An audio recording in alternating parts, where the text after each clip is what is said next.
2장 20절에서 21절까지 말씀 보도록 하겠습니다.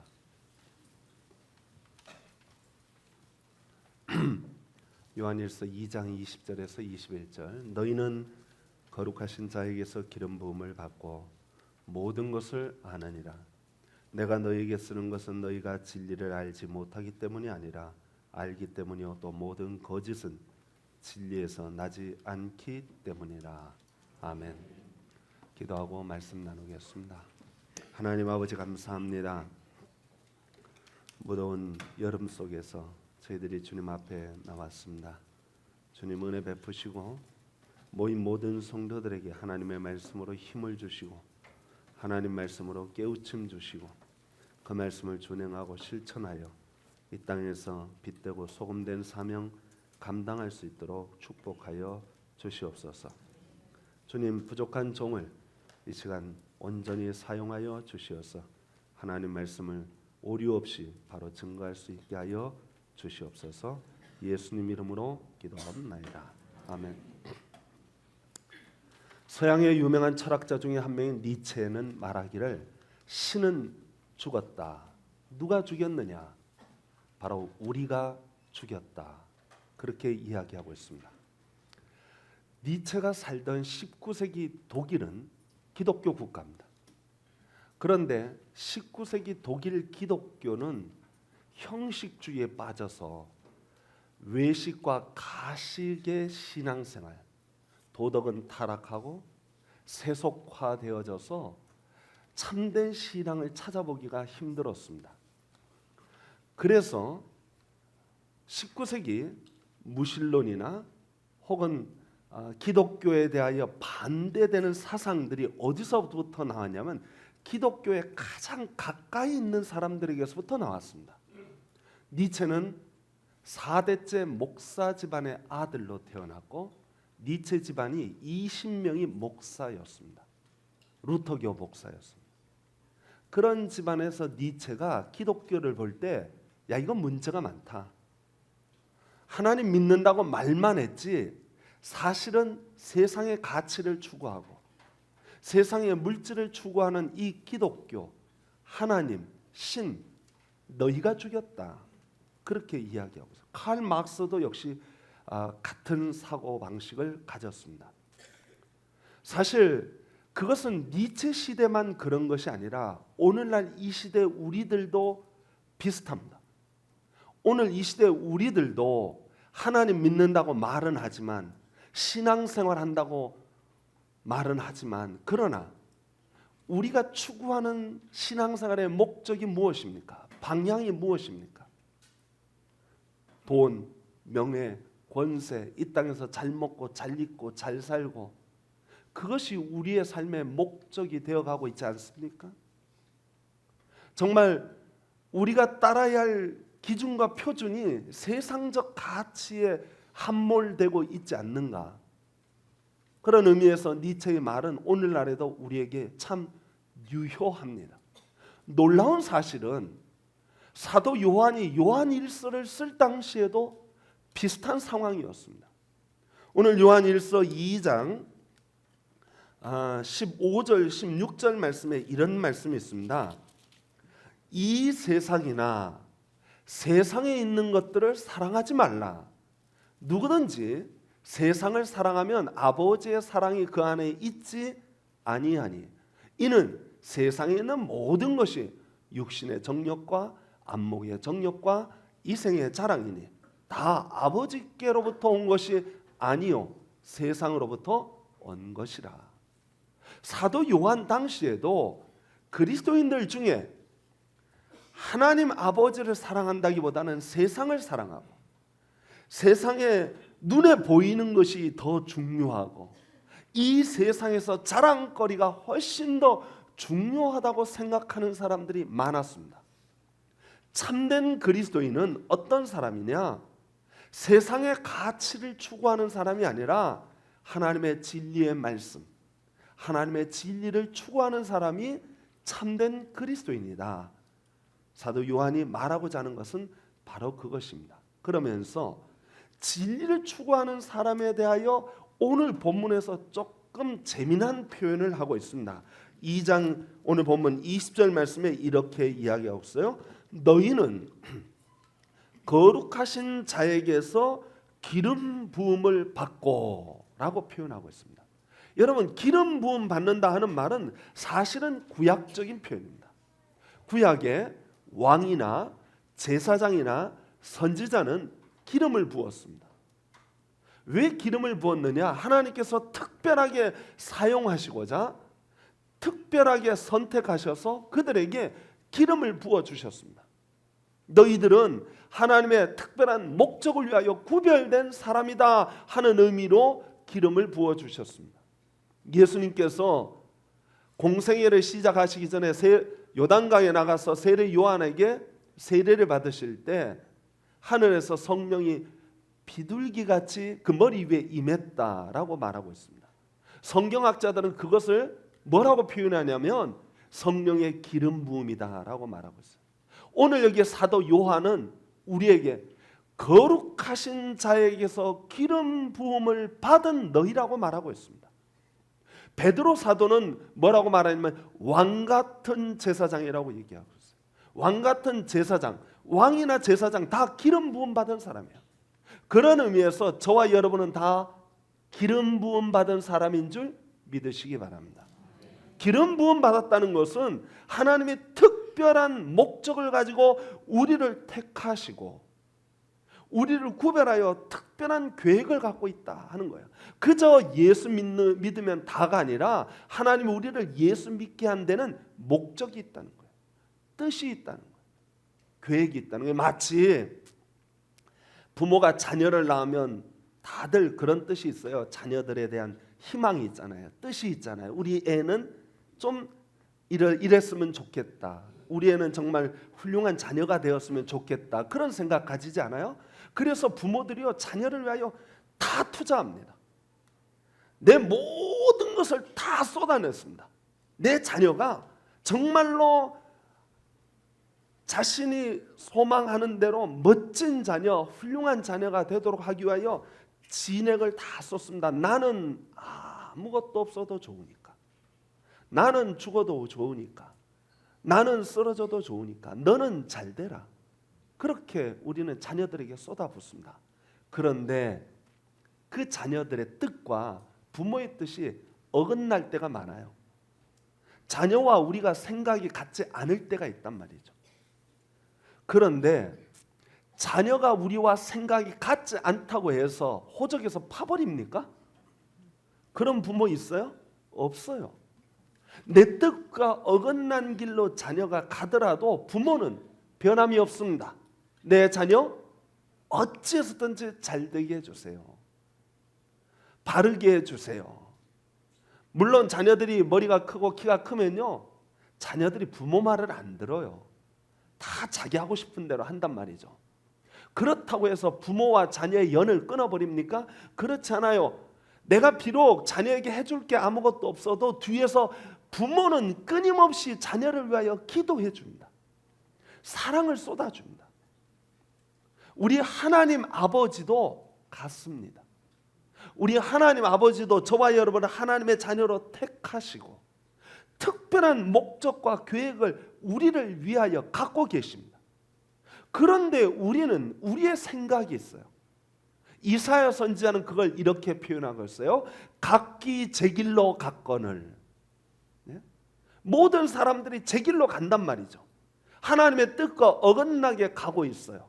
하나님이 그럼에도 불구하고 우리를 하나님의 생명책에서 이름을 빼버리느냐? 그렇지 않습니다. 하나님은 우리를 사랑하시되 끝까지 사랑하시는 줄 믿으시기 바랍니다.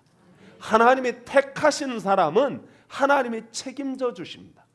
인간 부모는 자녀가 키가 크고 머리가 크고 그러면 인간 부모는 자녀를 어찌할 바가 없어요. 애가 그냥 하는 대로 뒤에서 말없이 눈물로 기도할 뿐이에요. 그러나 우리 하나님 아버지는 달라요. 우리 하나님은 아버지는 저와 여러분을 향하신 특별한 목적이 있어요. 그 목적대로. 다시 말하면 마지막 날 하나님 보좌 영광된 자리 우편에 앉히길 때까지 하나님께서는 포기가 없습니다. 그리고 그 하나님은 그 자리에 저와 여러분을 앉혀 주실 줄 믿습니다. 하나님이 기름 부었다는 뜻은 하나님이 책임진다는 뜻이에요. 하나님이 끝까지 인도해 주신다는 뜻이에요. 하나님이 저와 여러분을 향한 특별한 목적을 갖고 있다는 뜻인 줄 믿으시기 바랍니다. 자, 오늘 여기 성경 말씀에 또 이렇게 말하고 있어요.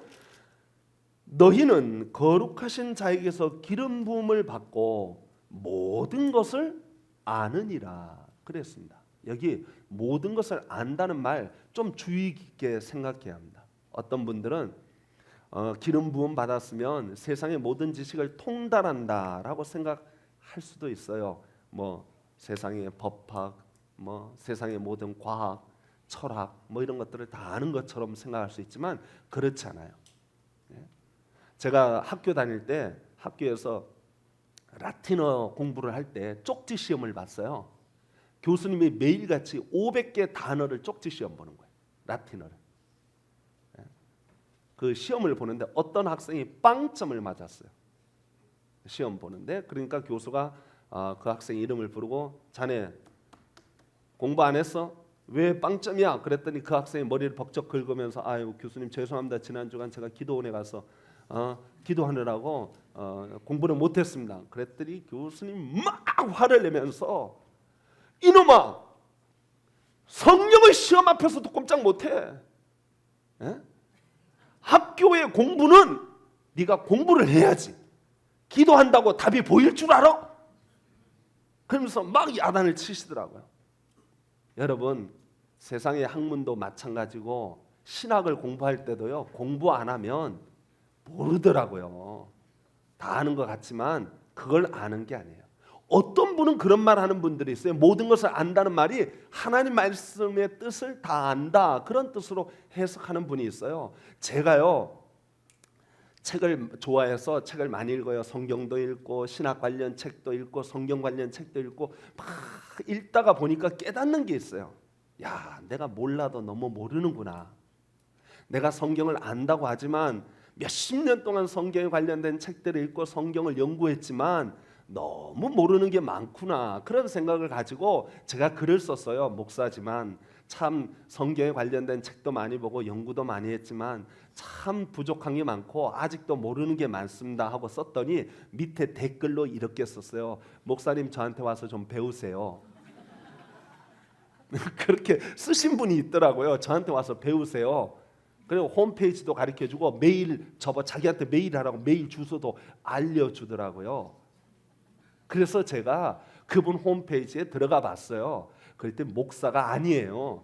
여자분인데 미국에 사는 여자분인데 평신도인데 자기가 성경에 대해서 다 안다고 그러는 거예요. 제가 그래서 기가 막혔어요.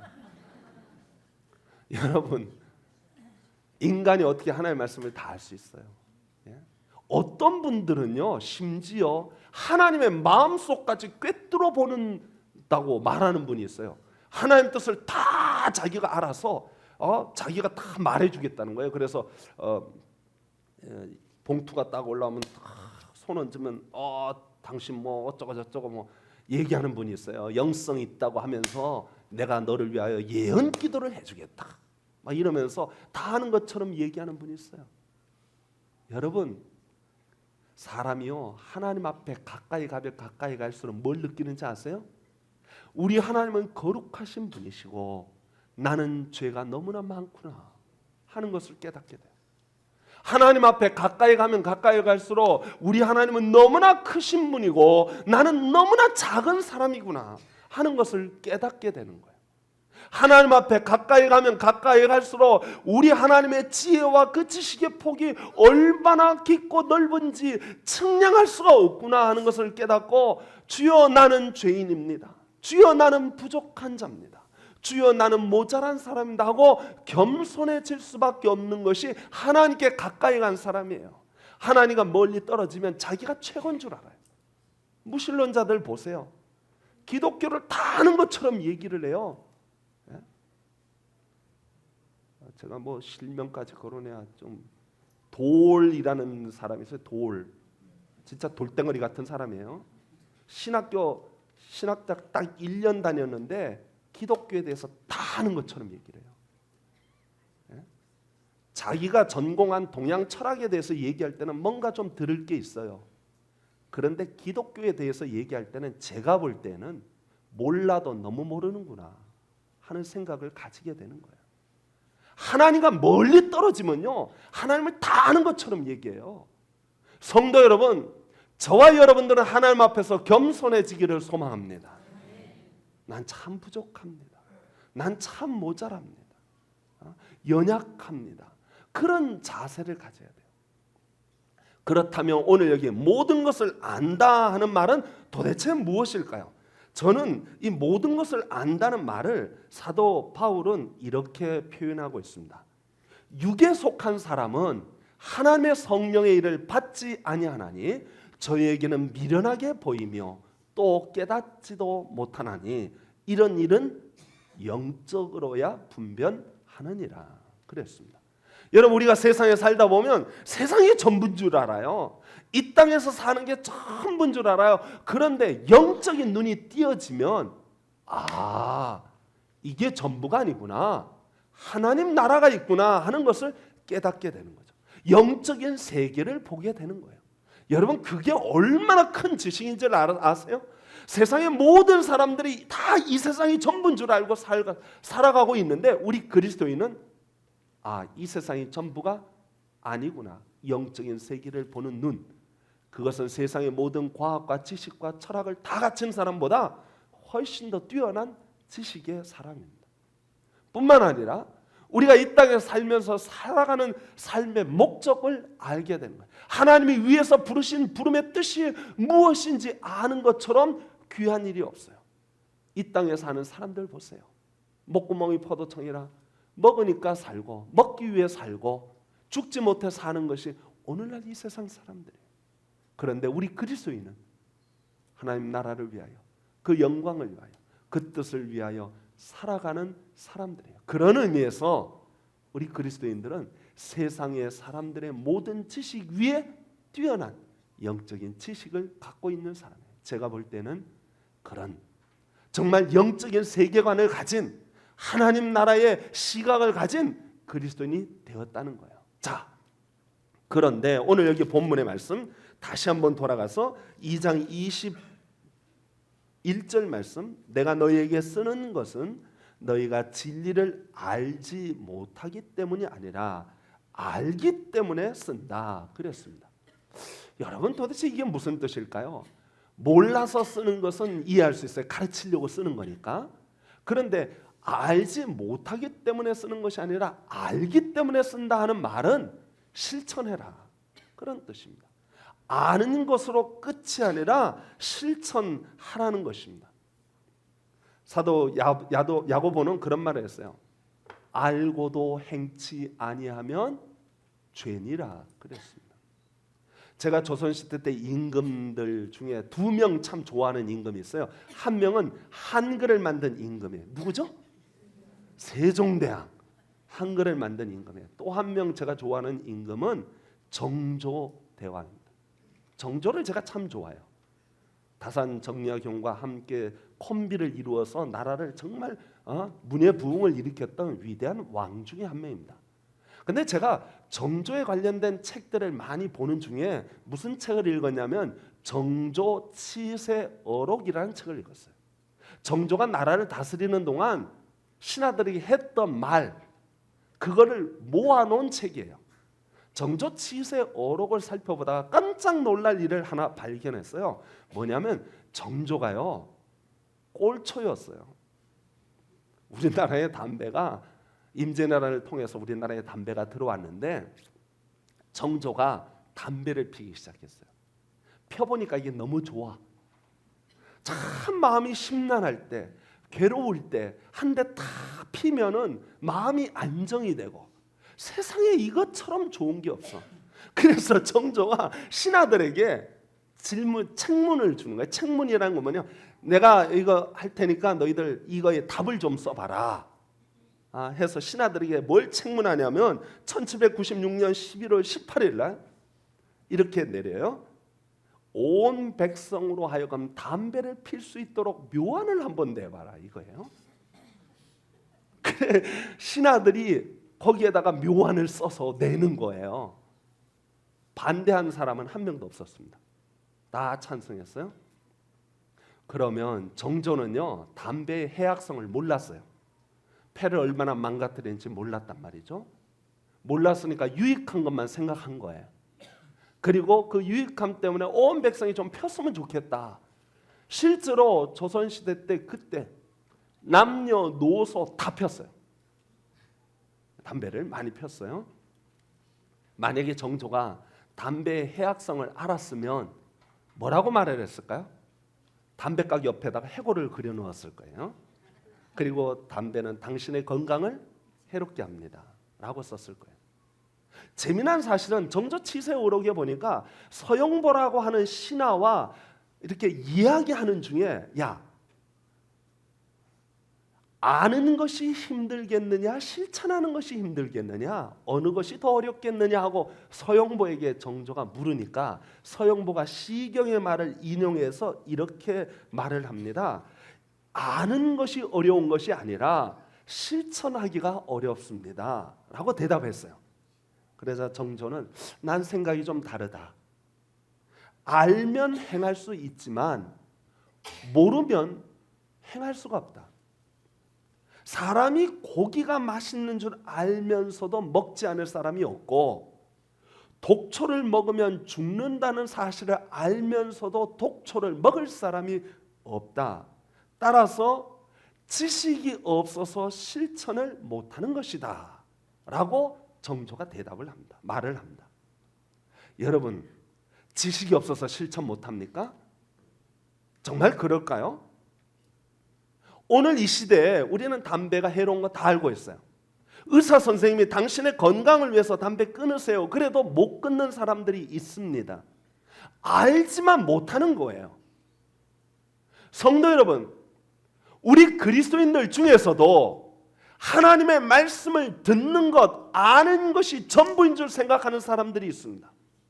사도 요한은 알기 때문에, 모르기 때문에 쓰는 것이 아니라 알기 때문에 쓴다 그랬어요. 어떤 분들은 신앙생활 하는 것을 그저 주일날 예배당에 와서 설교를 듣고 하나님의 진리를 배우고 아는 것이 전부인 줄 생각하는 사람들이 있어요. 그게 아닙니다. 그게 아니에요. 안다고 전부가 아닙니다. 알면 실천해야 하는 것입니다. 그리스도인은 실천하는 사람입니다. 니체가 왜 기독교인 하나님이 죽었다, 신이 죽었다고 말합니까? 그리스도인들이 말만 풍성하지 실천의 삶을 보니까 아무것도 하지 않는다. 그래서 신이 죽었다고 하는 거예요. 성도 여러분, 저는 그렇게 생각합니다. 교회는 하나님 말씀을 연습하는 장소다 생각해요. 그리고 그걸 연습해서 세상에 나가서 그리스도인이 빛되고 소금된 삶을 살아야 한다고 생각합니다. 교회에서 하나님 말씀을 듣고 끝나는 것이 아니라 하나님 말씀을 듣고 여기서 연습하는 거예요. 그 연습이 뭐예요? 충성하고 헌신하고 봉사하고 섬기는 거예요. 그 일을 통해서 하나님 말씀대로 살아보려고 여기서 연습하는 거예요. 우리들끼리는 좀 부딪혀도 괜찮아요. 우리들끼리는 좀 갈등해도 괜찮아요. 우리들은 같은 예수 믿는 사람들이고 같은 편이잖아요. 다 한 자녀들이잖아요. 그러니까 여기서는 허물이 좀 보여도 상관없어요. 서로 그러면서 하나님 말씀대로 살아가려고 노력하고 애쓰고 힘쓰면서 자기를 훈련하여 정말 세상에 나갔을 때는 그리스도인이 빛이 되고 소금되는 장소가 바로 거기여야 하는 것입니다. 교회는 그런 면에서 훈련 장소입니다. 교회는 그래서 어떤 목사님들은 교회를 병원이라고 말하는 분도 있습니다. 많은 사람들이 교회를 천국으로 생각하는 분들이 계셔요. 교인들을 천사로 생각해서 오시는 분들이 계셔요. 교회 가면은 모든 근심 걱정이 다 사라지고 나를 다 이해해주고 나를 다 용서해주고 나를 다 받아주고 그럴 줄 생각하는 분들이 있어요. 안 그래요. 안 받아줘요. 교인들이요 의외로 마음이 좁아요. 예? 그런데 우리가 그런 사람들이 서로 모여서 하나님 말씀을 듣고 그 말씀대로 살려고 힘쓰고 애쓰면서 나를 깎고 다듬고 훈련해서 세상에 나가 하나님의 자녀로 정말 하나님께 영광을 돌리는 삶을 살도록 하기 위하여 우리를 훈련시키는 곳이 이곳입니다. 이 서북교회입니다. 사도 요한은 모르기 때문에 쓰는 것이 아니다. 알기 때문에 쓴다. 실천하라고 쓰는 것이다. 훈련하고 그것을 따르라고 쓰는 것이다. 말하고 있습니다. 성도 여러분, 저와 여러분들 우리 서북교회 성도들은 교회 안에서는 조금 부족할 수 있어요. 교회 안에서 좀 모자란 모습이 보일 수 있어요. 교회 안에서 허물이 보일 수 있습니다. 그렇지만 세상에 나가서는 여러분들 멋진 그리스도인으로 하나님의 자녀로서 빛되고 소금된 사명을 감당할 수 있게 되기를 축원합니다. 진정 하나님이 위해서 부르신 부름의 뜻이 뭐예요? 세상에 나가서 선을 행하고 세상에 나가서 많은 사람들을 의의 길로 인도하는 가이드 역할을 하고 세상에 나가서 저들을 구원하는 구원자 역할을 감당해야 하는 것입니다. 저는 우리 서북의 모든 성도들이 교회 안에서는 서로 이해해주고 서로 용납해주면서 세상에 나가서는 멋진 그리스도인, 폼나는 그리스도인, 향기나는 그리스도인 되어지기를 축원합니다. 기도하겠습니다.